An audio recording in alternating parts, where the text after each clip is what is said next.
Coming to get you, Barbara.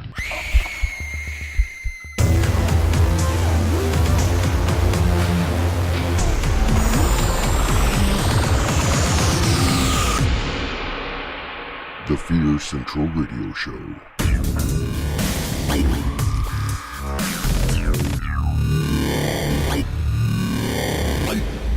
Warning, our content may include spoilers and is intended for mature audiences.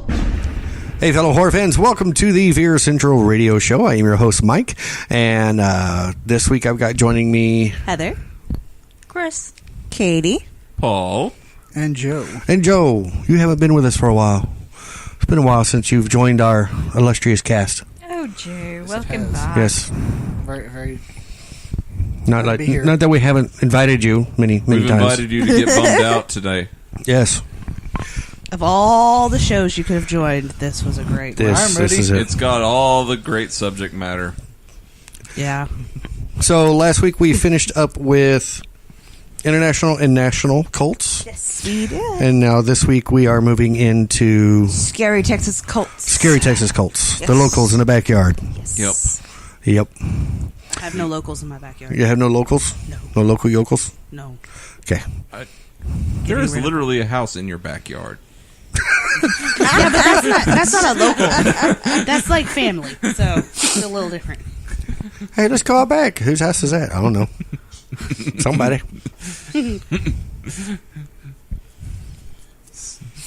Yeah. So we're moving closer. We're moving closer to home with this, and for anybody listening out of state, we swear not all Texan people are like this. No. Right. We swear. Disclaimer. Very, very big state, so... There is a state that does claim all the crazy, and that's Florida.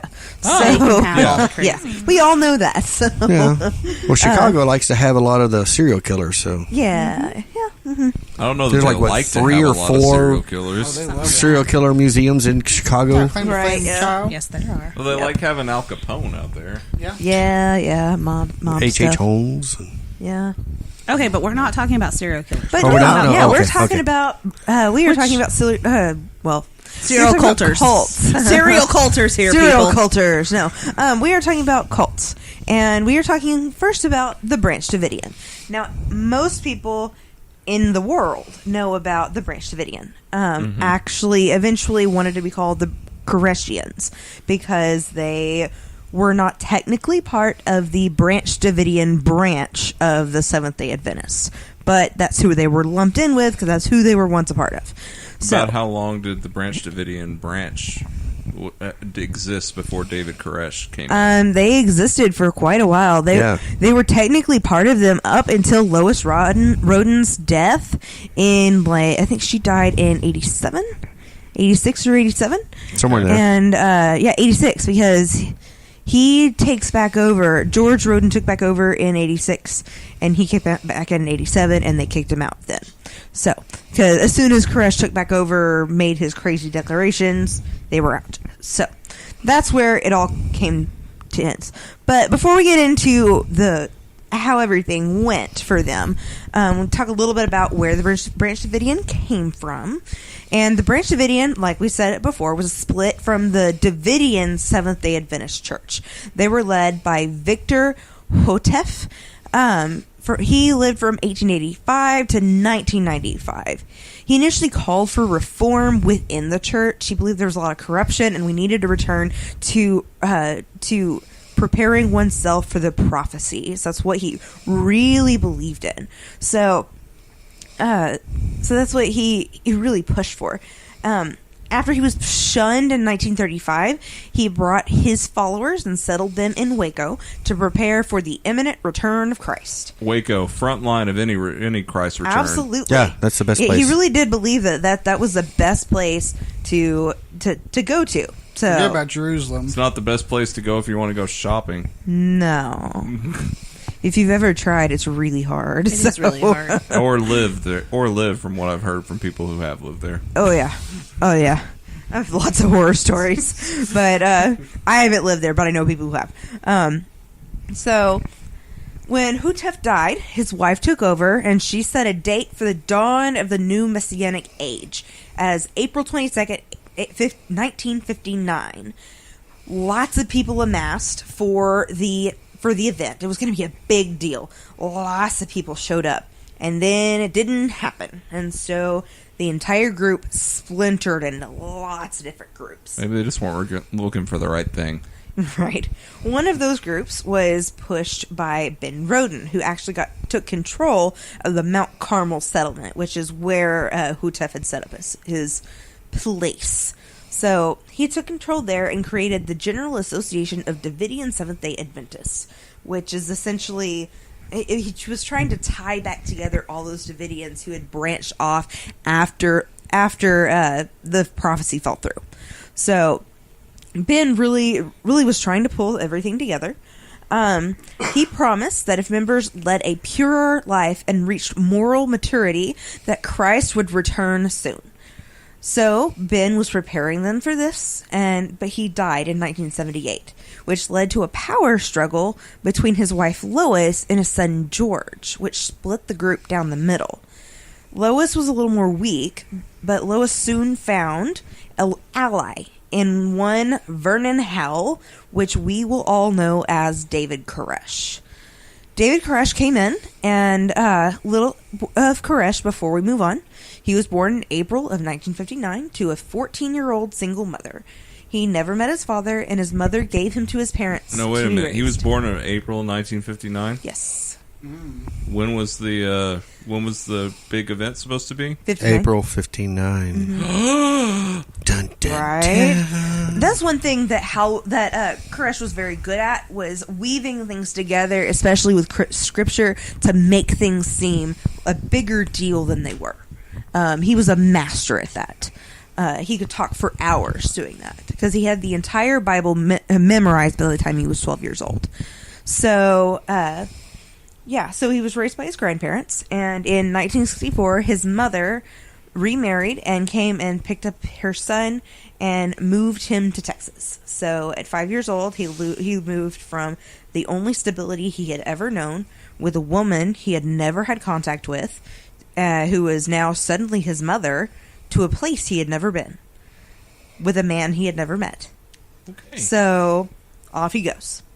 So, he's now pushed into school for the first time, and he struggled very badly. He had multiple learning disabilities, and so they put him in the special education classes, and they were merciless. They bullied him horribly, and at one point he was even raped by multiple students.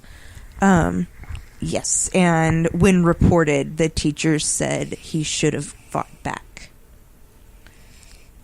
Not all Texans are like this. Yeah.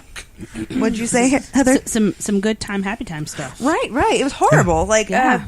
The thing, we talk about how bad bullying is now, but this is extensive in a way that is almost unfathomable, that multiple boys would gang up on a young man and rape him just because he wasn't learning at the same pace they were. Didn't this happen recently with some swim team boys in a locker room or something? Was it with I have no idea. I had not heard about that. Yeah, I'll have to look. Some team raped a special needs student. Gotcha.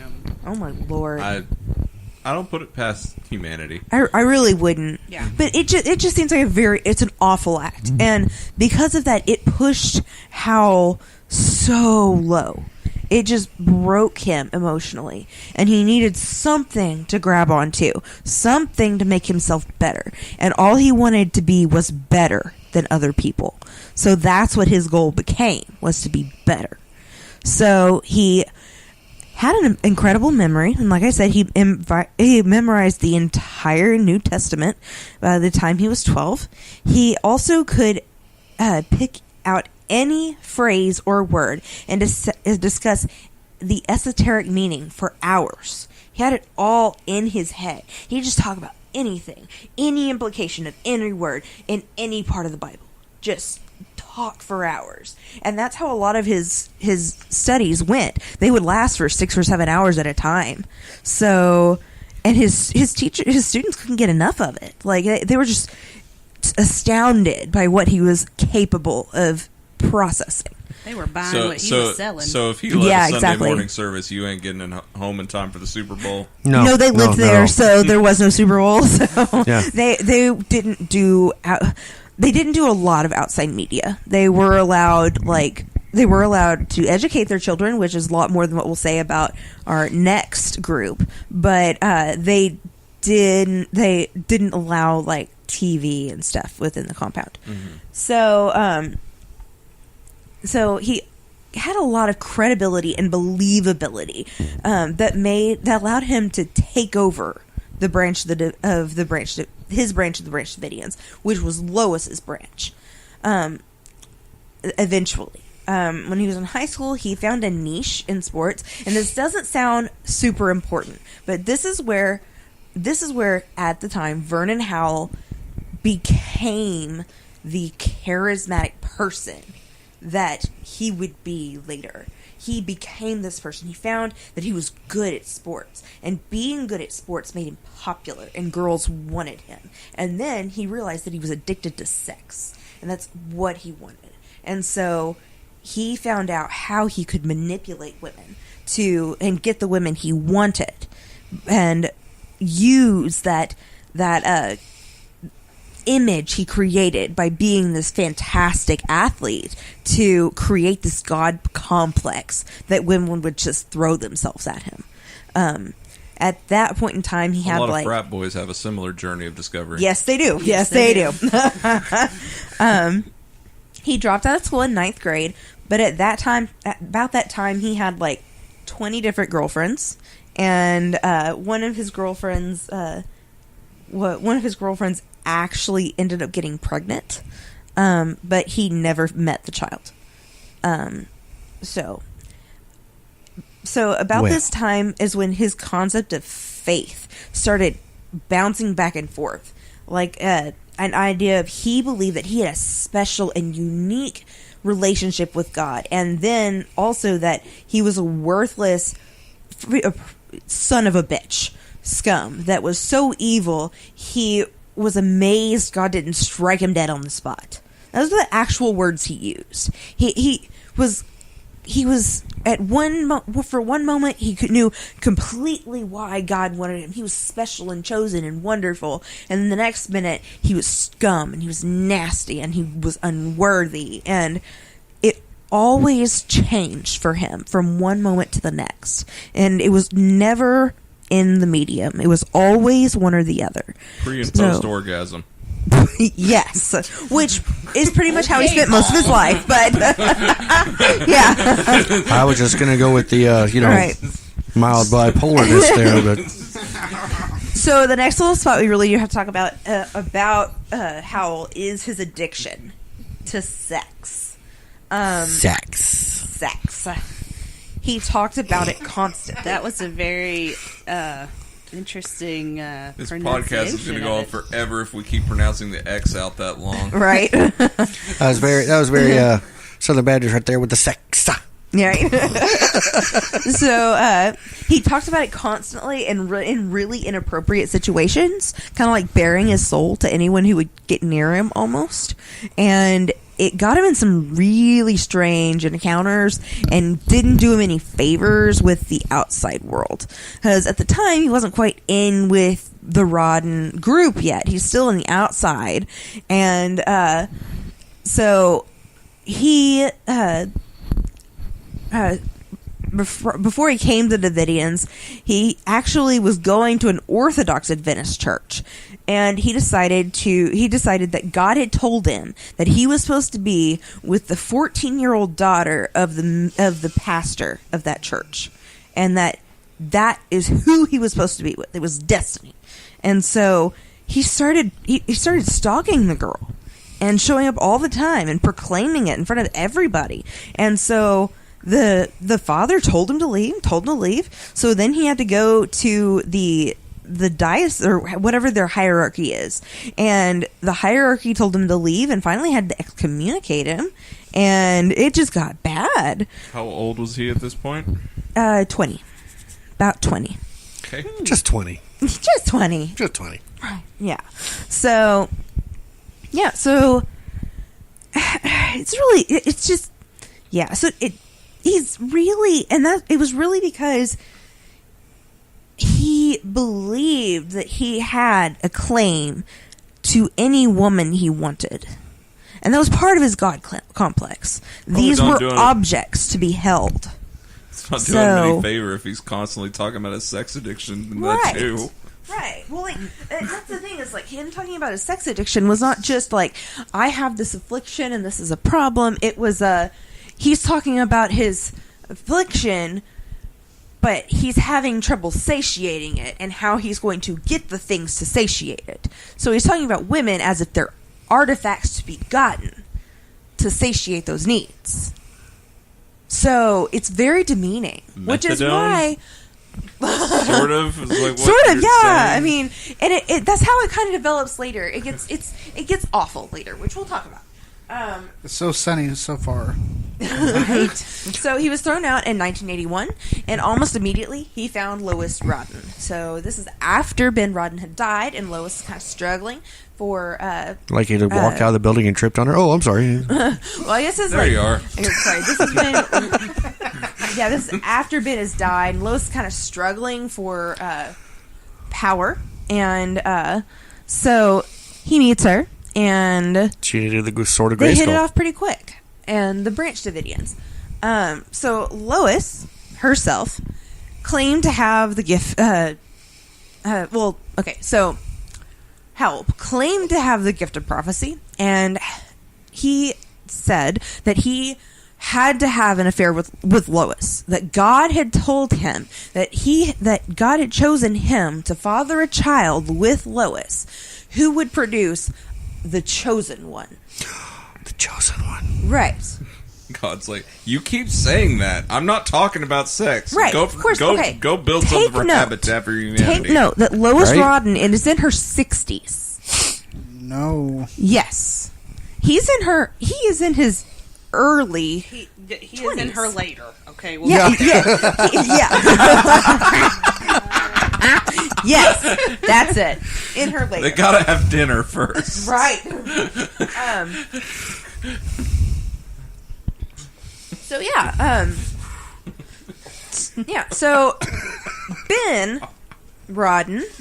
I keep saying Rawdon because my former last name is Rawdon. Don't say that. Don't tell them that. Oh, they won't find it. No. Okay, so their last name is Roden. So the Rodens are they're increasingly letting Koresh start to teach because Lois is telling them that he's been touched by God. And her. I'm pretty sure she's been touched by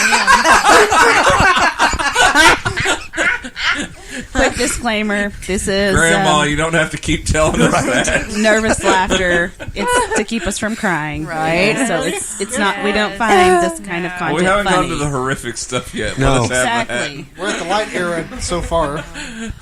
So that started in 1983, which really worsened the divide between the son and between George and then Lois and Koresh.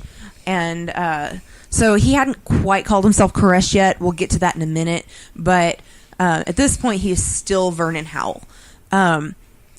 So Koresh claimed to have a vision where God told him to marry a congregant named Rachel Jones and began to claim spiritual wives from the congregation. So this is a big step out of line now. Like, people are getting really upset. So, because... Oh, they weren't upset before? I mean, come on. Oh, like... I mean, but okay. Now, was Rachel Jones also 14 or married? No, she was unmarried, but she was just one of the congregants. She was unmarried and of age. But the thing about taking spiritual wives is that this guy can go around and say, hey, I think she's pretty. I'm going to take her for my wife. And there's nothing nobody can do. Right. I know I'm jumping ahead, but does he ever meet anybody his own age? No. Not really. Never. Most predators don't go for people their age. They go for either younger or older. Older, yeah. So in 86, Lois dies. And so that's when the split in the tree trunk just broke all the way open. And Another branch, if you will. Branch, right. And so... Can we just light that shit on fire and roast some marshmallows at this point? Right. So Howell took his disciples and they went away. And so sad. They actually ran away to Israel. George Rawdon took hold of Mount Carmel and kept things running there. But so he went to Israel.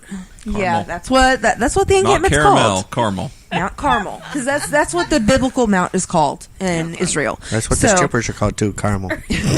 So that's cinnamon. Oh, sorry. not diamond. And when you put them together, they're twists. So while they're in the twist comes later. Twix, are you left or right? Twix.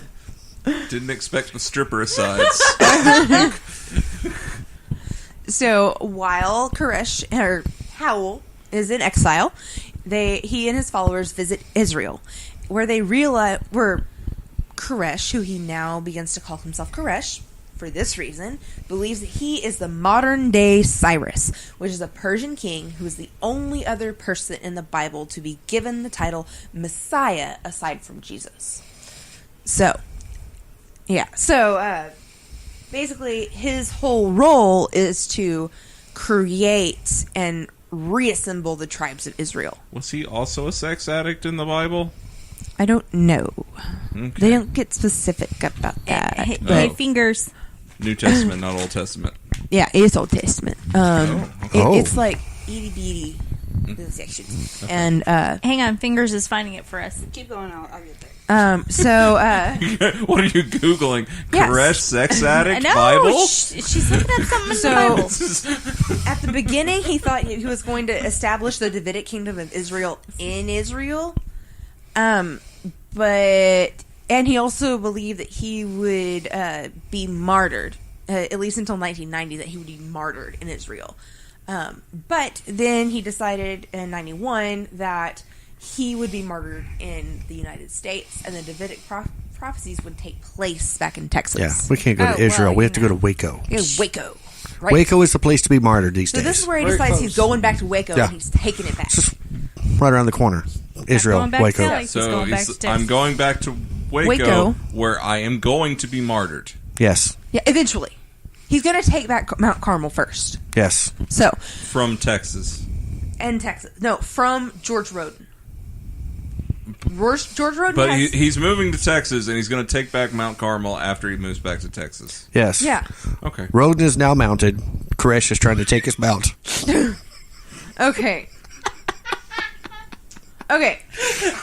So Koresh doesn't just come in and start a shoving match. He comes in with fully automatic weaponry and shotguns, and they are armed to the teeth. And they send George running. And George has a mental breakdown at one point, and he's eventually put in prison or in a mental asylum where he stays for the rest of his life after this. Poor guy. At which point, Koresh does take complete control of the Mount Carmel community. He immediately instituted a policy that allowed him to take as many spiritual wives from the unmarried women of the group as he wanted. As many as he wanted. This included young girls. So he had previously set a cap whenever he came up with that earlier? He had just done one thus far. Okay. He just said one. He was told for that one. Now he was told as many as he wanted. Okay, so that is what we have up to this point. Before we get to where we start going downhill. Take some more wives. Just saying. Before we start clicking downhill, we're going to talk about the main beliefs. So take a real quick pause. So, in 83, Howell claimed he had the gift of prophecy, and he was supposed to father a child with Lois Rawdon, which changed in 86 when Lois died.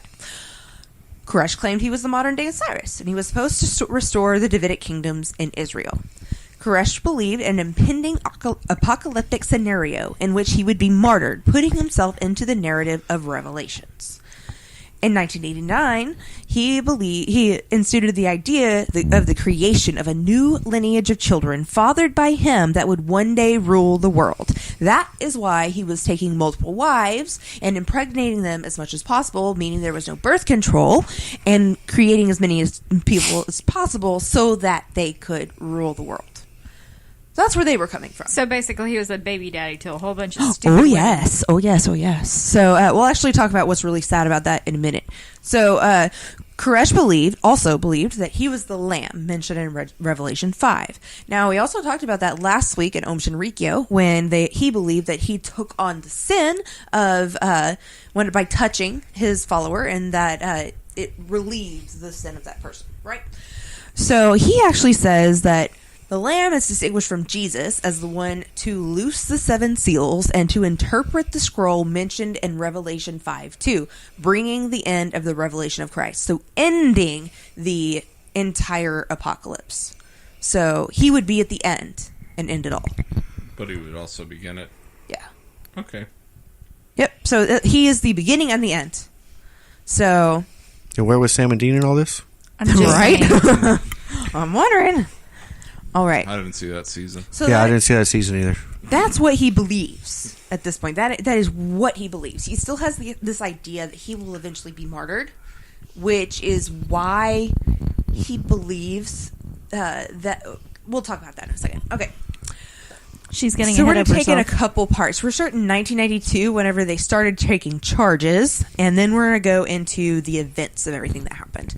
So in 1992, they...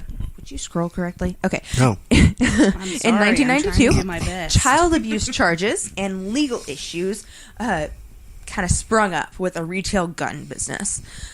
Several of Koresh's spiritual wives were teenagers, even as young as 12 and 13 years old. Gross. And some of them had children. Gross. Community members were accused of child abuse and by a former member and an anti-cult activist. These people were bringing charges against Koresh himself and the institution of the British Davidians. That is a very sick man. It is. It's and they could prove it. So what's worse. Like yeah. How large is the compound they were living on? They are living. There are aerial photographies of it. It's pretty decent good size. It's pretty big. And at the time, at that point, they had just over 100 people living there. Then they let a few go at the beginning, and then 72 total died. It might be 76. Okay. My numbers are off sometimes, but it's close around there. So they are pushing charges. So they're also accused of stockpiling illegal weapons. They're notified by the ATF. The ATF was notified in May of 1992. So the ATF set up really, really stupid surveillance. They bought a house across from the compound, and they set it up with college kids who were all 30 and older, and didn't keep schedules that anywhere resembled actual job hours or class hours. And they drove brand new cars. They ate nice food, like they ordered out all the time. Nice food. So there's no way these are college kids. And it was just very, very obvious that these were not college kids. So Have you not been to Baylor? What? They have some nice cars and some nice food Me there. and my friend Chad Bro are on the lacrosse team here in Waco. This is a beat crap house, like way out, which is like the rent is gonna be low as hell. Like it's gonna be tiny. It'd be like renting in Ranger. Like that's the kind of rent it's gonna be. So yeah, it was just a shack in the middle of nowhere. Mm-hmm. Yeah, it's gonna be nothing. So after that, the ATF obtained a search warrant, and on suspicion that the Davidians were modifying guns to have illegal automatic fire capability, and arrest warrants for Koresh and other specific followers for weapons charges. The search warrant actually said that it had to be executed on or before February 28th, 1993. So this is still 1992 when this comes down. And so they haven't gathered really any evidence at this point. All they have to go on is the testimony of a former member. All they got. So it's kind of flimsy at best. Right. Well, they say he also would preach that government officials were basically Satan and completely against him. So when these agencies do show up, it's just they're after us. Yeah, absolutely. That he completely believed that they were an agent of the apocalypse. Yeah. They were going to facilitate it happening, and would target Christians and those who were good. So the siege actually begins with kind of under really weird circumstances. So the ATF actually makes a claim. So I'm kind of stating the circumstances that make me a little angry whenever we're talking about this. The ATF makes a claim. You want to cite your sources before we get into this? What? You want to cite your sources before we get into this? I don't have them written down. Okay, but I just mean like where you pulled most of them. Okay, like news sources, books. They're news sources. Yes, okay. Most of them from the Herald Tribune in Waco, and then there's another that's I can't remember. It's a specific book talking about. It's strictly a fact-based book, timeline-based about what's happening with the siege into the raid. So that's what that is. Was that the one written by the agent in the shack? Because I know. Yes, that's the one. That's the one. That's what the show was about. Yes. Okay. So the ATF made a claim, even though they kind of had a suspicion. They said that it was probably true, but they couldn't actually verify it. But it was probably true, so they were going to run with it. They made a claim that Koresh was running a meth lab because there was a warm spot, and someone told them that. There was a warm spot, and someone told them that there was a meth lab in the center of the compound. Like through infrared visors? Yes. Okay. From a flyover using infrared. Okay. So, so they did that. They did that so they could pull in the DEA and get war assets from the DOD on the grounds of the war on drugs. So already they're armed to the teeth, and they don't have the training to run it because no one would train them. And they're still set up as college students across the street. That was before, yeah. Well, the other part of this is where this compound butts up close to Fort Hood, which is an army base, and they've got tanks and helicopters and planes. So it wasn't like it took them long to get this stuff there. Right. I mean, when they contacted Fort Hood to ask for the assistance to get trained to use the stuff they were going to use, they gave them the time and space to train for communications and minor tactical. All they gave them. So they weren't given the ability to use the technical stuff they were given. They had gotten from these agencies. So anyway, so they had made it this big, complicated thing that it really didn't need to be. And so it was originally called Operation Showtime, and it was actually scheduled for February 28th. Or it was originally scheduled for March 1st, but they realized it was after the date, so they moved it to February 28th. The Davidians were actually tipped off on the morning of the raid when a reporter asked a Postal Service mail carrier for directions to Mount Carmel, who happened to be Koresh's brother-in-law. So people were getting in position to get a good view, and the odds they of that knew. are pretty good if he's got multiple wives. Right. So they had infiltrated an ATF agent into the compound, and whenever they found out this was going on, they said, "Look, dude, we know who you are. You've been here to hear everything. You can stay if you want. You can go if you want. No hard feelings, no shots. You're fine." And so they let him go.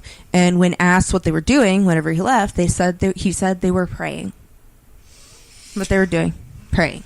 And they initially were trying to do it by surprise by showing up in dualies with horse trailers, right? As opposed to big ATF vehicles, right. and whatever. Right, in order but they knew it was happening. Yeah. They knew it was going to happen. So, okay, so that's where we're at the moment. So they ordered it to go ahead instead, even though the cover had been blown. Now once everything's in place, Each side claims that the other side shot first. Yep. We have no clue, no idea who shot first, and we never will. Never will. And it really doesn't matter who shot it first at this point. What we do know is that in the very first shots, Koresh took a gut shot in the left side in the first few shots, and he came back immediately to be tended to. The Davidians began to call for a ceasefire by 11:30, and the ATF kept shooting, forcing the Davidians to take up arms again. So they pushed them through a ceasefire to keep them shooting. I think what needs to be said is we are not sympathetic to this cult. It may sound like it, but we're just reading. We're stating facts. We're stating facts because we're looking at a group who is very dedicated to a cause that none of us believe in, and we believe that they were very negligent with people's lives and with their beliefs. And I mean, the name of the podcast is Fear Central. When you're talking about cults in general, there's a whole lot of different types of fear that come into this. A lot of it is the ability to be swayed into such a devout belief that you're willing to give up your life for this cause, even though it remains kind of a mystery to people around. Yeah. So there's this is a very complicated series of events. Absolutely. That involves a lot of maneuvers on both sides. Right. Yeah. And of course, if you watch certain documentaries, the ATF or DOD or whoever will say we never fired once the entire time because Koresh preached that we were all, the cause of the apocalypse. They never stopped firing at us, and then we weren't shooting at them, and it really boils down to a he said, she said, and nobody will ever know the truth for sure. It doesn't matter. Both were shooting. Lives were lost. That's all that matters. Both sides were ticked. They're shooting, and people were persistent when they shouldn't have been. Probably, the Branch Davidians were very angry whenever their leader took bullets. So they could have also pushed through a ceasefire that we're not hearing about. Right. So there's a lot of things going down here. So in the end, ATF retreated and took 4 dead and many wounded, and the Branch Davidian took 5 dead.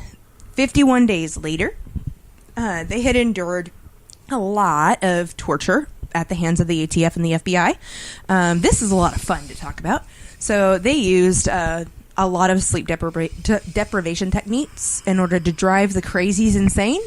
I don't know how that works, because if you're already working on crazy, right? Mm-hmm. To push them over the edge so that they give up. If you're already an intolerable crazy, what's on this other side? And it also stands to reason that if they feel like they're that kind of crazy, if they push them over the edge, maybe they'll attack, and we have cause. All it takes is just thinking about the last time you were fatigued and how on edge you got. Right. Yeah. Put an automatic weapon in your hand and this say, morning, that was last no night. coffee. Right. So they used a lot of that, including the recordings of jet planes, Sir Mix-a-Lot on repeat, TLC on repeat, Eric Clapton on repeat, Billy Ray Cyrus on repeat. That right there. That would be the one. I gotta go Clapton. This is 90s Clapton. Come on. Vanessa Williams on repeat, no. Chanting on repeat. What? I saved the best for last. Didn't know. And the screams of rabbits being slaughtered on repeat. Was it that or was it Cher? It could have been either one. They're interchangeable. What I love is you mentioning Cher is like this was a South Park episode. Like South Park used this as a gag in one of their episodes. It was a real thing. Because they had a standoff and they were playing Cher's "Believe." Yeah, and it was like they had weaponized it. Well, this is also in the 80s. They tried to do this with Cuba, didn't they? They played a lot of music straight at them to. Oh, especially with Guantanamo Bay. Yeah. A lot of that, yeah. Sleep deprivation, music. Yeah. Ooh, we did start looking up like what albums that were out at this particular time because like TLC, I'm like, is it waterfalls? And they're like, nope, it's baby. So, additional to that, they also really tried to work on their emotional, who they were. They took a heavily armored vehicle, and they ran over their graveyard, which held the grave of a very well-loved Davidian who had recently died, and they were devastated. And really, all they were trying to do is get even just a few of them to come out so that they could nab them and take them away. Just that little bit. Doing that kind of damage, just grab a couple out. And they would throw tear gas grenades into the compound, and eventually they cut off all power and electricity. And they were subsisting only on rainwater and MREs. So they're at a pretty brutal point. So April 19th finally runs around, and Attorney General Janet Reno allowed the FBI hostage rescue team to take control of the operation, and they used CEVs and their explosives to blow holes in the walls and pump tear gas into the compound. Officially, there was supposed to be no firing. At around 12 p.m., 3 fires started in 3 different parts of the compound simultaneously. The government claims that they did not start the fires, but it's very likely that they may have. It could have been how the tear gas canisters were fired. They could have used older tear gas canisters, which can explode. There's lots of things that could have happened, and they refuse to admit that anything might have happened. Because these did start in the compound. So it's interesting that they kind of refuse to admit any fault or possibility of fault. So they also don't take any options. Like, at that point, now the fire's starting to close in, right? They're starting to realize what's happening. And they're starting to choke because when the tear gas, the CS gas, starts to catch on fire, it emits cyanide. Yep. So people die. There were a couple children that were found with cyanide in their system, and they died. At least a couple. So they can't be for sure. They think that's probably why they pulled them down into the basement. Mm-hmm. But if that's why they did it, then that's why they died of smoke inhalation and heat and being crushed by rubble. So that means that they were also probably radicalized at that point, thinking that they were going to die anyways. This was the end. That was it, This was the end of time. So they were going to go out. So I have a hard time not laying a little bit of blame on the people who allowed for the psychological torture to happen, to make the people who are on the edge get farther off the edge and had more issues. Yeah. So it could have far made it easier or worse. So that's so next, the fire spread really quickly. Fire trucks were dispatched, but weren't allowed in until after the compound exploded and the roof caved in. 76 Davidians died in the final assault and were buried on the grounds. 9 survived, 35 left during the siege. 20 Davidians were shot inside the compound before being touched by flame or smoke, including 5 children. 1 boy was stabbed. Some women and children died. Many women and children died of skull injuries, meaning they were battered over the head. And several seem to have died of spasmic deaths from cyanide poisoning. But they can't be completely confirmed. They really believe that these were all mercy killings by the group. So So really what should creep us out about these people is the radicalization of people whenever they believe their beliefs to an extreme, and when our government can't understand people that get to an extreme and they act in a way that doesn't try to understand. It's not even just about government. It's the whole mentality that that whole saying about to fight a monster you have to become a monster. Right. And like to a certain extent. It could have been handled with some diplomacy. It could have, yeah. Mm-hmm. I remember when this took place. Yeah. They said there was a lot of diplomacy, but they cut their communication lines out, so they didn't get to talk to anybody else except the FBI negotiators. Right. There would have been a lot of stress taken off. They'd been allowed to talk to other people. We lived about an hour from there whenever this was going on. I was 12, 13. Mm-hmm. And that is what we watched on TV, was how it unfolded, because it was so close. It was scary because of how close we were to it. Mm-hmm. You know, you don't think about cults being in your own backyard. You think about them being other places with other people, and it's kind of a scary thought to think that people that, you know, you could know are part of that. You know what I mean? Yeah. When during my family's camping days, we had a couple places we would go around the state, and at one of the places was a family from Waco, and their son had been involved and was on the compound during all this. I honestly can't even remember his name to this point, so I couldn't tell you exactly what happened. All I remember is that hearing that his story was part of the made-for-TV movie that came out, and being horrified by the way that made-for-TV movie ended, because it followed a teenage boy all the way to him pulling the trigger on himself. I do remember that movie. Yeah. That's what we watched at school as well. It was a very... Had Bud from Salute Your Shorts as the lead character. Yes, it did. I think I saw that too. It was a TV made, right? Yeah.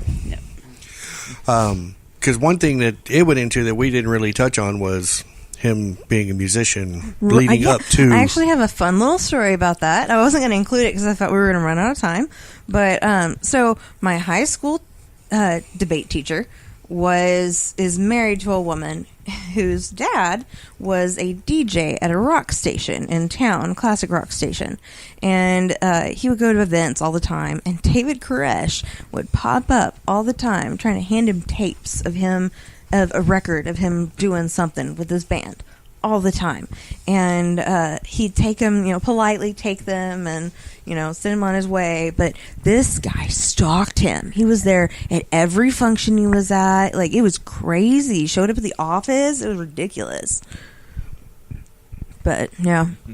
Which can show leading to his character to how he absolutely eventually became... It is interesting how many of these charismatic cult leaders... wanted to be musicians at one point. So I'm gonna make a little, because Manson wanted to be a musician first too. Well, think about being a musician and what it entails to cultivate a fan following. Mm-hmm. You are a cult leader, pretty much. It's the socially acceptable version, but you're a cult leader. Yeah, to an extent. But, this one took a little longer than expected, so this is where we're going with this one this week. We'll finish off with... This one is The Children of God, or The Family International. Yeah. Which is terrifying. It is. So we'll finish off with the last 2 or 3 next week. Okay. Very solemn show this week, so... In general, we'll talk about horror movies and horror stories and everything, and it's all fun and good. In this, we're talking about actual lives lost, right? So, it does carry some weight. Oh yeah, this is a large amount of life lost. This isn't just Yeah, this is 76. Yeah. You said, yeah, that's a lot of people. Yeah. A lot of people and a lot of kids. Well, think back on the international. We talked about Jonestown. Yeah. Yeah, that was huge. So, if you want to subscribe to the show or reach us on any of our social network, the best way to do that is go to fearcentral.net, and we've got it all listed out right there. Don't forget to rate and review our shows, because that also helps boost us up so other people can listen to what you're listening to. Don't forget to tell your friends, and we will catch y'all again next week. And as always, stay scared. Fear Central is a product of Thoughtbox Studios. For more information, visit thoughtboxstudios.com.